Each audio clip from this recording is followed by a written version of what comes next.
The first rule of success is to have a vision. You see, if you don't have a vision of where you go, and if you don't have a goal where you go, you drift around and you never end up anywhere. I mean, as you know, I was born in 1947 in Austria after the Second World War. So I was very fortunate that I stumbled onto my vision. And I didn't really like Austria when I grew up. I couldn't wait to get out of there. I couldn't see myself becoming a farmer or a worker in a factory or anything like that. Even though my parents wanted me to stay there and have a normal life. But that was their vision, not mine. My vision was totally different. I felt that I was born for something special, for something unique, for something big. Then one day I went to school. I remember I was 11 years old, and they showed a documentary about America. And there they showed in this documentary the huge skyscrapers, the high-rises, the huge bridges, the 6-lane freeways, and all of this stuff. And I said to myself, that's where I want to be.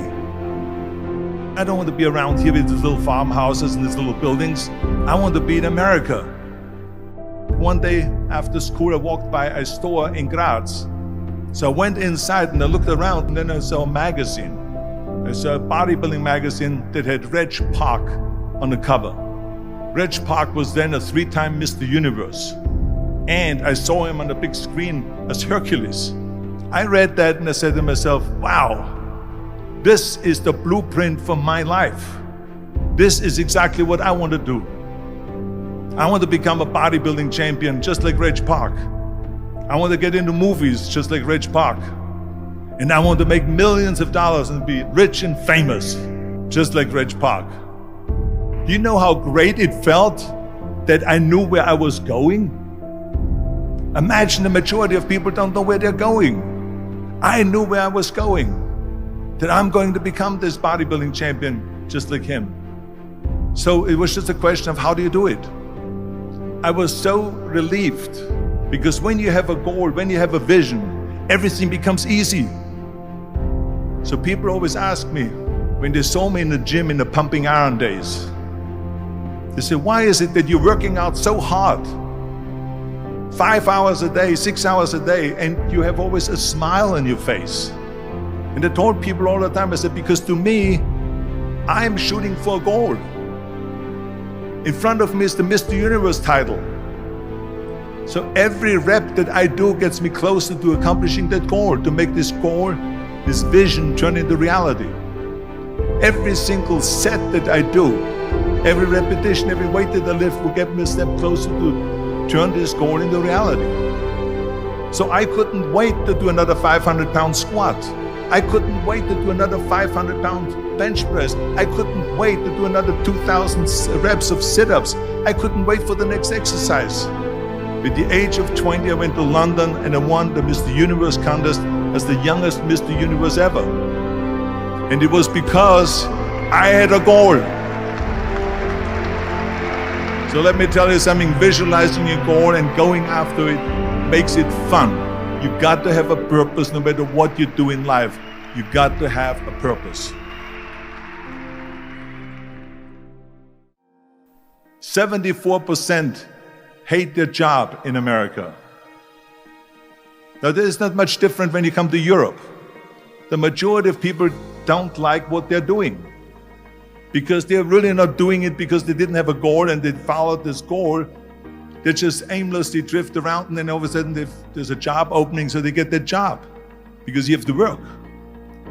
But then when you work, it's a chore. It's work. It's not fun. So if you think about, only a quarter of the people really enjoy what they're doing in life. That is unbelievable if you think about it. So I felt so blessed that I knew what I was doing.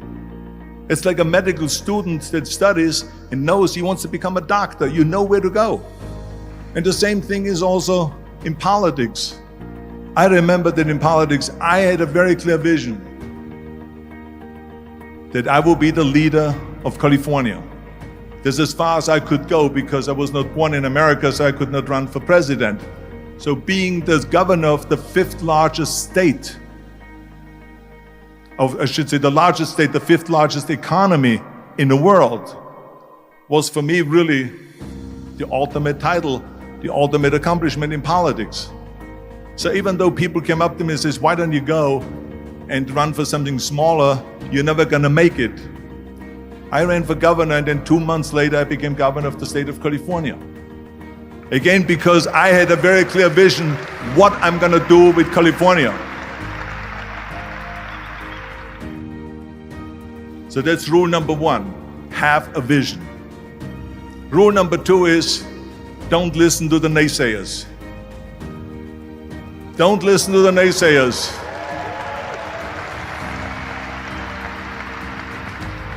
Everything I ever did, the thing that I heard out of people's mouth was, that's impossible. That can't be done. Or no. That is exactly what I heard, and of course I proved to the people that it can't be done. So whenever someone said to me, it can't be done, I heard, it can be done. When they said no, I heard yes. And when they said it's impossible, I heard it is possible. I'm a strong believer of what Nelson Mandela said, that everything is always impossible until someone does it. Well, I'm going to be the one, I said to myself, I'm going to do it and I'm going to show it to them. Maybe it has never been done before. That's perfectly fine with me. But I'm going to do it. And I did not listen to the naysayers. It's all about the hard work that you put in. I said to myself, in bodybuilding, I worked out 5-6 hours a day. I'm going to do the same thing now for acting. And of course, I went to college to study English. I studied the accent removal, acting classes, and all of this stuff all day long. I worked and I worked and I worked. And within a short period of time, I made one movie called Hercules in New York, which of course went right into the toilet. But it didn't discourage me. I still had the same vision. And then all of a sudden I did Streets of San Francisco. I did Stay Hungry and Pumping Iron and The Villain. And then all of a sudden I was asked by Dino De Laurentiis and by Universal Studio to star in Conan the Barbarian. And after I did Conan the Barbarian, the director at the press conference said to the press, the director was John Milius. He said to the press, if we wouldn't have had Arnold, we would have had to build one. So think about that. I hate Plan B. When you start doubting yourself, that's very dangerous. Because now what you're basically saying is that if my plan doesn't work, I have a fallback plan, I have a plan B. And that means that you start thinking about plan B, and every thought that you put into plan B, you're taking away now that thought and that energy from plan A. And it's very important to understand that we function better if there is no safety net. Because plan B becomes a safety net. It says that if I fail, then I fall and I get picked up and I have something else there that will protect me. And that's not good, because people perform better when there's no safety net. People perform better in sports and everything else if you don't have a plan B. I'm telling you, I've never ever had a plan B. I made a full commitment that I'm gonna go and be a bodybuilding champion. I made a full commitment that I'm gonna be in America. I made a full commitment that I'm gonna get in the show business and I'm going to be a leading man. No matter what it takes, I will do the work. I will do the work over and over and over until I get it.